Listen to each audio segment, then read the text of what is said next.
ძალიან ისეთი ბათუმში ვისვენებდით, მე და ჩემი მეგობრები, პატარები ვიყავით და ეს სიტუაცია იყო რა, ძალიან ისეთი წლებია 96 ან 97 რა და მამამისმა მისცა ფული და წამიყვანა, ორნი წავედით. ალბათ შეიძლება ითქვას, რომ ასე დამოუკიდებლად წავედით და ავიღეთ სახლი, ერთი საერთო ის რო არის ხოლმე, ხო იცი და სხვადასხვა ოთახებში ცხოვრობდნენ.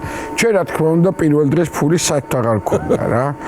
ხო და მე უთხარი რა ვქნათ ეხლა და გამოაღო ამან მაცივარი და დილასო ეს გოგოები იყვნენ შვილებთან ერთად და ტოლმას აკეთებდნენო რა.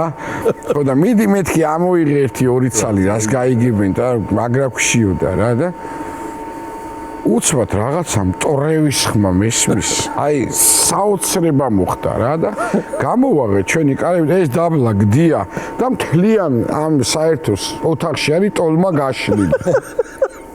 წიგნი მოკონდა ჩემთან რომ შენ თვითონ ამოიღეო რა და წამოკრა ფეხი და ტოლმა გასიდა. სოდა გამხელილი ჯობიაო ხო იცი და ესე ჩააბრუნა უკან რა.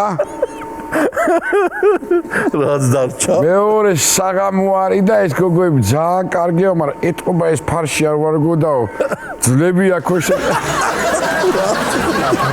გურავე კაფეინი და მტვერი და უბედურებაო. ყველაფერი. რა მაგას ხო არ ვიტყოდი ცოცხალდები. მოცოდებში ნათქვა. მოცოდებში.